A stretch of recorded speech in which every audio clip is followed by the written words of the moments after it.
Types of table is the last theoretical part of the chapter. इसके बाद इस chapter में थ्योरी पोर्शन में कुछ नहीं रहेगा, जितनी भी थ्योरी हमें पढ़नी थी वो हम लोगों ने इस सब में सारी चीजों में पढ़ ली है कि टाइप्स ऑफ टेबल भी क्या होते हैं, और उसके बाद टेबल के पार्ट्स क्या है, और टेबल के ऑब्जेक्टिव्स क्या है, requisites of a good table क्या होता है, टैबुलर प्रेजेंटेशन का और टेक्सचुअल प्रेजेंटेशन का क्या मीनिंग होता है। ये सारी चीजें हम लोगों ने कवर कर ली हैं। जितने भी थ्योरेटिकल पोर्शन थे, मतलब जिनको हमें जो है वर्ड्स में समझने थे, हम कह सकते हैं, वो सारी चीजें हम लोगों ने ऑलरेडी कवर कर ली है। इसके बाद इस पर्टिकुलर टॉपिक के बाद जो है आपका आएगा कि टेबल का कंस्ट्रक्शन कैसे करते हैं। टेबल के पार्ट्स आप लोगों ने समझ लिए, टेबल के पार्ट्स क्या क्या होते हैं। तो पार्ट्स को पढ़ने के बाद अगर हम लोगों ने पार्ट्स पढ़ा क्यों, आखिर कहीं ना कहीं हमें कंस्ट्रक्शन करना पड़ेगा। तो टेबल को बनाना कैसे है, उसमें फिर मैं कुछ क्वेश्चंस की प्रैक्टिस कराऊंगी आपको कि अगर क्वेश्चन इस तरीके से रहता है तो हम इसको किस तरीके से फ्रेम कर सकते हैं, उसका टेबल हम क्या तरीके से बना सकते हैं। ओके, इस पर्टिकुलर टॉपिक के बाद हमें यही चीजें पढ़नी है कि टेबल हम लोग कुछ क्वेश्चंस की प्रैक्टिस करेंगे। उसमें हम लोग general purpose, special purpose, original, derived, simple and complex हर तरह के टेबल बना के देखेंगे। और सबसे ज्यादा हमारा जो रहेगा फोकस कंस्ट्रक्शन में वो रहेगा simple table and complex table के ऊपर। तो चलो वहां पे पहुंचने से पहले ये पढ़ लेते हैं, ये जानते हैं कि टाइप्स ऑफ टेबल में सेकेंड टाइप किस बेसिस पे जो है डिफ्रेंशिएट किया जाता है। टाइप्स ऑफ टेबल में फर्स्ट हम लोगों ने पढ़ा ऑब्जेक्टिव और पर्पस के बेसिस पे, उसमें general purpose and special purpose पढ़ चुके थे। देन आते हैं ओरिजिनलिटी के बेसिस पे। अगर हम टेबल की ओरिजिनलिटी की बात करेंगे तो उसके बेसिस पे भी टेबल जो है वो टू टाइप्स के होते हैं। फर्स्ट वन होता है original table and second one होता है डिराइव्ड टेबल। ठीक है, नाउ समझते हैं ये ओरिजिनल टेबल और डिराइव्ड टेबल का मतलब है क्या। ओरिजिनल टेबल कहने का मतलब है कि जब भी हम अब किसी भी टेबल के अंदर जितने भी क्वांटिटेटिव डेटा लिख रहे हैं, उन क्वांटिटेटिव डेटा को, आपको याद है कि क्या क्या सोर्सेज होते थे डेटा को कलेक्ट करने के। जब भी हम प्राइमरी सोर्सेज से डेटा कलेक्ट करेंगे और उसको हम टेबल के अंदर लिखेंगे तो वो वाला टेबल कहलाता है ओरिजिनल टेबल। ठीक है, प्राइमरी सोर्सेज से अगर हमने डेटा कलेक्ट किया, यानी कि रॉ डेटा था, वो फर्स्ट टाइम कलेक्टेड डेटा था, इन्वेस्टिगेटर ने फर्स्ट टाइम पहली बार जब प्राइमरी सोर्सेज से डेटा कलेक्ट किया, उस उस डेटा कलेक्ट को अगर हमने टेबल बना के लिखा तो वो टेबल कहलाएगा original table. Have you understood, बात समझ में आई। ओरिजिनल टेबल क्या होता है, आंसर मी। मैम एक बार रिपीट कर दीजिए। Okay, I am repeating. हम लोग डेटा कलेक्शन करते थे, कलेक्शन ऑफ डेटा में हम लोगों ने पढ़ा था कि डेटा को टू टाइप्स में कलेक्शन किया जा सकता है, एक होता है प्राइमरी सोर्सेज से and other one is secondary sources. ये बात याद है। प्राइमरी सोर्सेज में क्या होता है, जब इन्वेस्टिगेटर जो है फर्स्ट टाइम डेटा कलेक्ट करता है, पहली बार खुद से जाके पूछ के इंक्वायरी करके, है ना, तो उस डेटा को प्राइमरी सोर्सेज कहते हैं। वो डेटा कलेक्शन के सोर्स को क्या कहते हैं, प्राइमरी सोर्सेज। अगर हमें प्राइमरी सोर्सेज में जो डेटा कलेक्ट हुआ वो डेटा कहलाएगा ओरिजिनल। अगर उस डेटा से जो भी टेबल बनाया उस टेबल को बोलेंगे ओरिजिनल टेबल। क्यों ओरिजिनल टेबल, क्योंकि वो टेबल के अंदर जितनी भी न्यूमेरिक वैल्यूज लिखी हुई हैं, जैसे कि अगर मान लो यहाँ पे बॉयज के बारे में इंफॉर्मेशन है कि 10th क्लास 11th ए में कितने बॉयज हैं जो कि हॉस्टलर हैं, तो हमने फर्स्ट टाइम काउंटिंग की थी, पहली बार जब काउंट करके प्राइमरी सोर्स से जो कलेक्ट किया डेटा उसको लिखा टेबल के अंदर, वो टेबल कैसा कहलाएगा, ओरिजिनल टेबल। ओरिजिनल टेबल के अंदर जितनी भी क्वांटिटेटिव वैल्यूज रहती हैं वो फर्स्ट टाइम कलेक्टेड रहती हैं, उसको कहीं पहले से ही नहीं लिखा हुआ था, ऐसे समझते हैं। डिराइव्ड टेबल क्या होता है, डिराइव्ड टेबल में जितने भी सेकेंडरी सोर्सेज होती हैं, जितने भी सेकेंडरी सोर्सेज से information, numeric values, quantities collect की जाती हैं। सेकेंडरी सोर्सेज मतलब जैसे सेंसस, सेंसस से अगर ऑलरेडी सेंसस में हो गया कलेक्ट, उसके बाद से हम उसको कहीं पे भी उठा के टेबल में अगर बना के लिखेंगे सारे वैल्यूज को, तो वो डिराइव्ड टेबल कहलाएगा। जैसे कि गवर्नमेंट की मैगजीन्स में है ना। गवर्नमेंट की न्यूज, जो गवर्नमेंट प्रिंट करती है डेटा को न्यूज़पेपर में या मैगजीन में, वहां पे अगर ऑलरेडी कलेक्टेड, एक बार किसी ने कलेक्ट कर लिया ना, उन उन पर्टिकुलर इंफॉर्मेशन में से हम अपने जरूरत की चीजें निकाल के अगर हम उसको टेबल में प्रेजेंट करेंगे फिर बाद में, तो वो वाला टेबल कहलाता है डिराइव्ड टेबल। ये बात समझ में आई? अभी समझ में आया ओरिजिनल टेबल और डिराइव टेबल क्या होता है? जब हमने सेकेंडरी सोर्स से कलेक्ट किया और फिर टेबल बनाया तो डिराइव, जब हमने प्राइमरी सोर्स से कलेक्ट करके फिर टेबल बनाया था तो वो original table. Now tell me, answer me. Have you understood? Yes ma'am. Yes, ma'am. Okay, everyone. ठीक है, तो हमें Yes, सोर्सेज अगर पता है, सोर्सेज पता है, उन्हीं के बेसिस पे इसको डिफरेंशिएट किया गया है ओरिजिनलिटी के बेसिस। कौन सा कितना ओरिजिनल है, अगर हमने खुद से फर्स्ट टाइम किया होगा, तुमने अपने आप से गए और बच्चों से पूछा इन्फॉर्मेशन और उसके बाद उसको नोट किया, फिर उसको टेबुलर फॉर्म में प्रेजेंट किया, तो वो तुम्हारे लिए तो बिल्कुल ओरिजिनल डेटा होगा ना, क्योंकि तुम्हें पता है कि तुमने सही सही इन्फॉर्मेशन कलेक्ट की है। अगर वही किसी और मान लो क्लास के मॉनिटर ने जो है वो डेटा कलेक्ट किया था कभी, और उसके बाद तुमने उसी कलेक्टेड डेटा के अंदर से कुछ इन्फॉर्मेशन लेके एक नया टेबल बना लिया, तो तुम्हें क्या 100% श्योरिटी है कि ये जो, पहली बात तो ये प्राइमरी नहीं कहलाएगा, और ये भी श्योरिटी नहीं रहेगी ना, हो सकता हो कि उस टाइम पे जो उसने डेटा कलेक्ट किया था वो गलत होगा या अभी चेंज हो गया होगा, ऐसी चीजें भी होती हैं। यानी कहने का मतलब है, अगर तुमने खुद नहीं किया, सेकेंडरी सोर्स हुआ तो वो डिराइव्ड टेबल हुआ, और अगर तुमने खुद किया है प्राइमरी सोर्स से तो वो ओरिजिनल हुआ, क्योंकि वो ओरिजिनल है, फर्स्ट टाइम रिकॉर्ड हो रहा है तो वो ओरिजिनल होगा। Okay,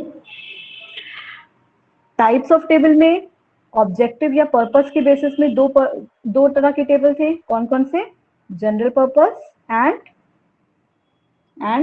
special purpose. Special purpose. Okay, ma'am originality, हाँ मैम स्पेशल पर्पस का सेकंड स्पेशल पर्पस का क्या? मैम इसका सेकंड नेम भी है। हाँ, स्पेशल पर्पस का सेकेंड नेम भी है, बिल्कुल है। स्पेशल पर्पस का क्या बताया था मैंने, याद है? आज ही की क्लास में बताया था। मैम स्पेशल पर्पस का एक और नाम भी होता है, एक या दो और नाम होते हैं, कौन कौन से हैं बोलेंगे? टेक्स्ट टेबल और समरी टेबल, एनालिटिकल टेबल, बिल्कुल, है ना। तो जो बच्चों ने पढ़ाई की है उनको पता है क्या क्या नाम होते हैं। टेक्स्ट टेबल, समरी टेबल और एक और नाम था, वो था एनालिटिकल टेबल। यहाँ लिख देती हूँ। अभी तक हम लोगों ने इस चैप्टर के नोट्स नहीं स्टार्ट किए हैं, क्योंकि मैंने अभी तक सेंड ही नहीं किया है ना, टैबुलेशन चैप्टर का। तो मैं भेज दूंगी इसके नोट्स, वो कंप्लीट करिएगा, और फिर हम लोग इसके बाद ये वाला पढ़ने के बाद टॉपिक क्वेश्चंस डिस्कस करेंगे, जो कि उसकी मैं कल क्लास लूंगी, क्वेश्चंस वहां पे समझाऊंगी आपको, क्वेश्चंस कुछ दूंगी एंड सॉल्व करके पहले मैं दिखाऊंगी कि कैसे करना है, फिर आप भी ट्राई करना बाद में। ओके, तो वैसे हर टेबल के कुछ और भी नाम होते हैं, सिर्फ ऐसा नहीं है कि स्पेशल पर्पस टेबल का ही दो नाम है। तो अभी हम लोग इसके नाम को डिस्कस करते हैं। ये आपकी बुक में भी लिखा हुआ है, आपका कहीं जा नहीं रहा है, बुक भी रखा हुआ है, तो बुक में सारे नाम लिखे हुए हैं, हम लोग इसको बाद में डिस्कस करेंगे। पहले हम लोग थर्ड वाला टाइप देख लेते हैं कि कौन सा है। जनरल पर्पस को भी कुछ और नाम से बुलाया जाता है, वो देखेंगे बाद में। कंस्ट्रक्शन के बेसिस पे अगर हमने टाइप ऑफ टेबल को कंस्ट्रक्शन के बेसिस पे डिवाइड करने जाएंगे, तो कंस्ट्रक्शन के बेसिस पे क्या होता है, तब भी टेबल टू टाइप्स के होते हैं। कंस्ट्रक्शन मतलब कैसे टेबल बना है, टेबल को बनाया किस तरीके से गया है। तो कंस्ट्रक्शन के बेसिस पे एक टेबल तो कहलाता है सिंपल टेबल, और दूसरा टेबल कहता है, जिस दूसरे टेबल को हम लोग बोलते हैं कॉम्प्लेक्स टेबल। ठीक है, देखो क्या होता है ना, कि जब भी आपने माइक्रो इकोनॉमिक्स पढ़ी है अभी तक, उसमें हम लोगों ने कई बार स्केड्यूल बनाए थे, है ना। ऐसा कई बार हुआ था ना, जो हम लोग ने कितनी यूटिलिटी होती थी और कौन सा प्रोडक्ट था, किसके ऊपर कितना यूटिलिटी मिलता था, वो हम लोग ने स्केड्यूल बनाया था, याद है माइक्रो इकोनॉमिक्स में।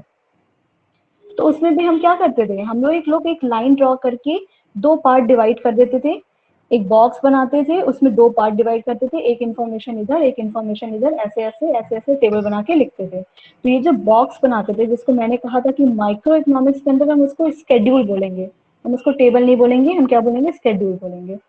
वहां पे हम लोगों ने लैंग्वेज चेंज कर दी थी, लेकिन वो होता यही है, वो सिंपल टेबल होता है।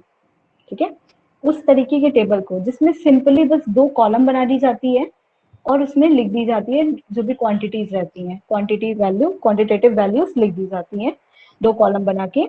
वो होता है क्या, उसी तरह के टेबल को, जैसे आपका मान लो एक एग्जांपल है यहाँ पे, ये टेबल हो गया।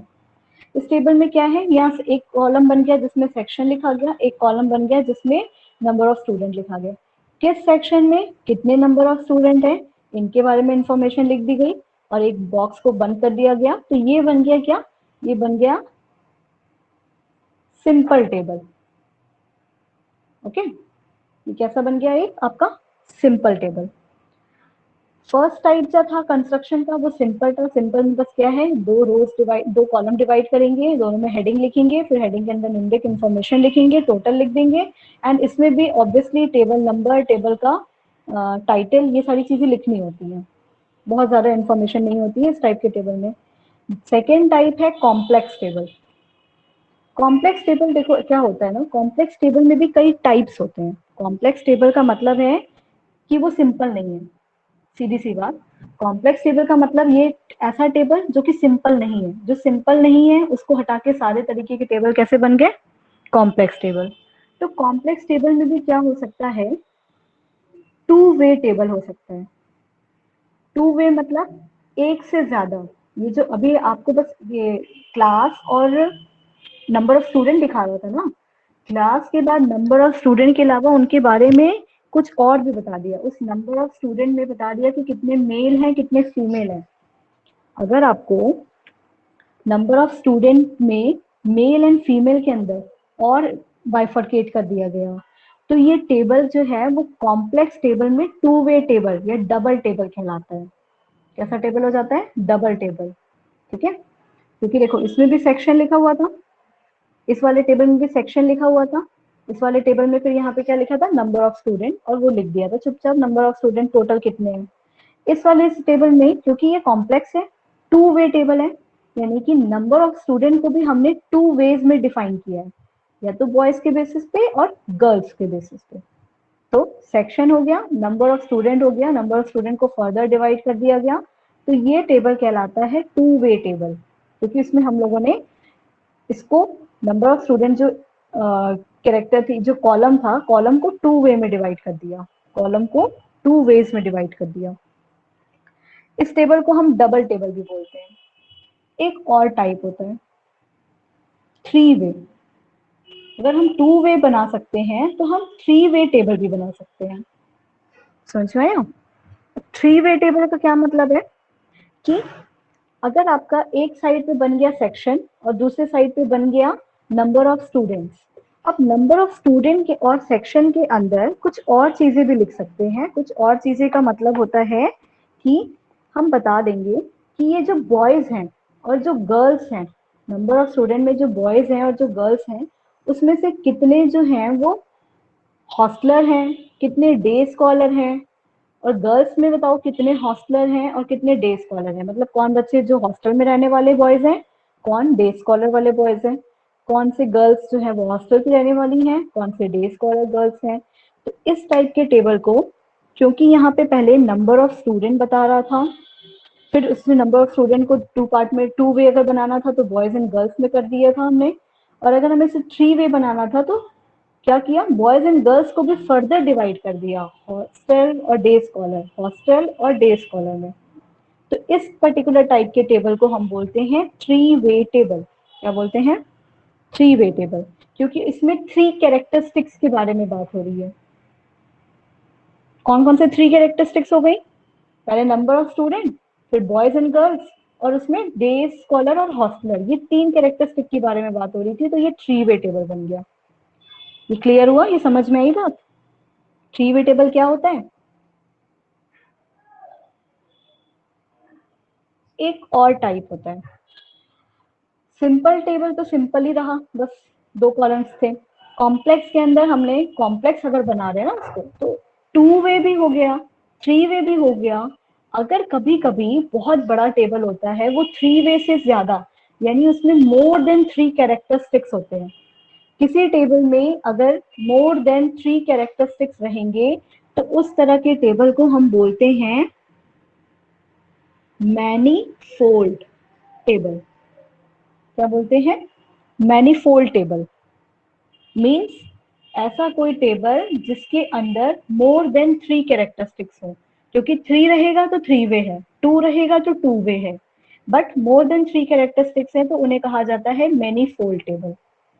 Okay, have you understood? Complex table कौन कौन से टाइप के होते हैं?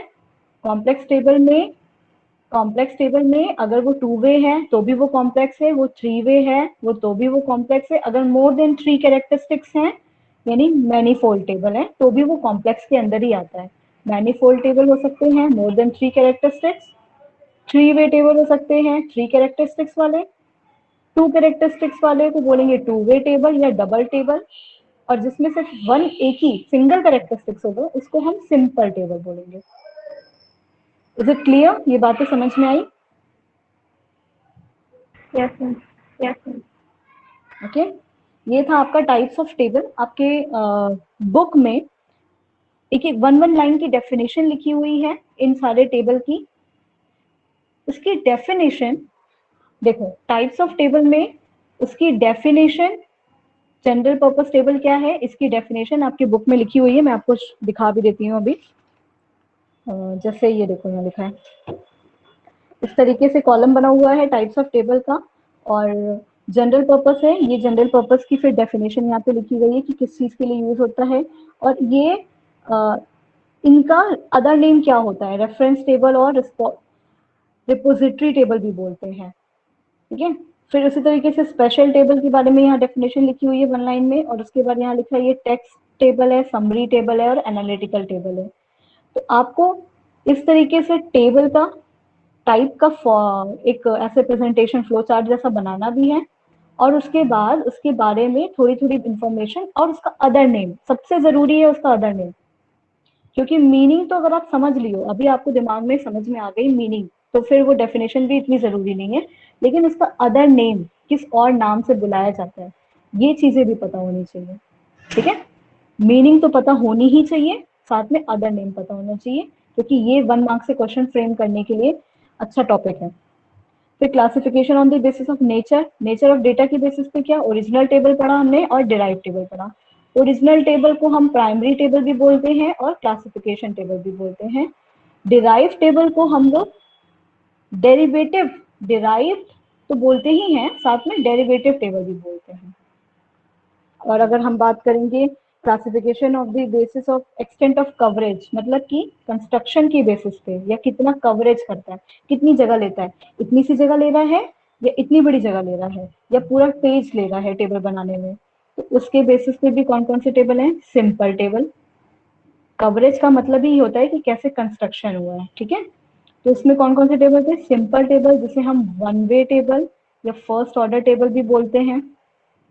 उसमें सिर्फ 1 कैरेक्टरिस्टिक्स होती है, एक ही कैरेक्टरिस्टिक्स के बारे में रिप्रेजेंट किया जाता है ना, लिखा हुआ है यहाँ पे 1 कैरेक्टरिस्टिक्स ओनली।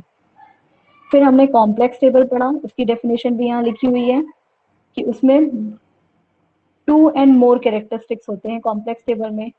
2 अगर रहेंगे तो क्या बोलेंगे हम उसे? 2 वे टेबल, जिसे हम डबल टेबल भी बोलते हैं। 2 वे टेबल कौन से होते हैं? 2 वे टेबल बना के दिखाएंगे 2 वे टेबल। फिर अगर उसके बाद बात करेंगे, कॉम्प्लेक्स में 2 और मोर लिखा हुआ था ना, मोर का क्या मतलब है? मोर का मतलब है कि 3 वे भी हो सकता है। 3 वे की ये डेफिनेशन लिखी हुई है आपके बुक में, और उसको 3 वे टेबल को हम जो है 3 वे टेबल ही नाम से पुकारते हैं, और कुछ नहीं है। बस इसमें ये याद रखना है कि इसमें 3 कैरेक्टरिस्टिक्स होते हैं 3 वे टेबल में। ओके, 3 वे टेबल एक बना के दिखाएंगे। After that manifold table. Manifold table में क्या होता है? मोर देन 3 कैरेक्टरिस्टिक्स होते हैं मैनीफोल्ड टेबल में, और ये सबसे ज्यादा कॉम्प्लेक्स टेबल होता है, क्योंकि सोचो 3 कैरेक्टरिस्टिक्स से ज्यादा भी चीजें लिख के दिखानी है तो कितना कॉम्प्लिकेटेड हो जाएगा, उसी को कॉम्प्लेक्स बोला गया है। तो ये 3 टाइप के टेबल थे। इसके बाद कल हम लोग प्रैक्टिस करेंगे, प्रैक्टिकल क्वेश्चंस करेंगे टैबुलेशंस के। टिल देन मैं आपको नोट्स सेंड कर देती हूँ, आप नोट्स कंप्लीट करना। और नोट्स कंप्लीट करने के बाद जैसे मैंने बताया कि टाइप्स ऑफ टेबल में आपको डेफिनेशंस खुद से लिखनी पड़ेगी बुक से, ओके, अपने बुक से लिखना। और इसमें ये नाम लिखना मत भूलना, क्योंकि उसके जो अदर नेम है वो हमें लर्न करने हैं। एमसीक्यू टाइप के क्वेश्चन के लिए बहुत इंपॉर्टेंट क्वेश्चन है ये। इज इट अंडरस्टैंड, समझ में आया? बुक से देख के डेफिनेशन लिखिएगा, फिर उसके अदर नेम लिखिएगा, फिर एक सिंपल टेबल बना दीजिएगा। कॉम्प्लेक्स टेबल में 2 वे टेबल की डेफिनेशन लिखिएगा, उसका अदर नेम यही होता है डबल टेबल, और फिर उसका एक टेबल बना दीजिएगा। ठीक है?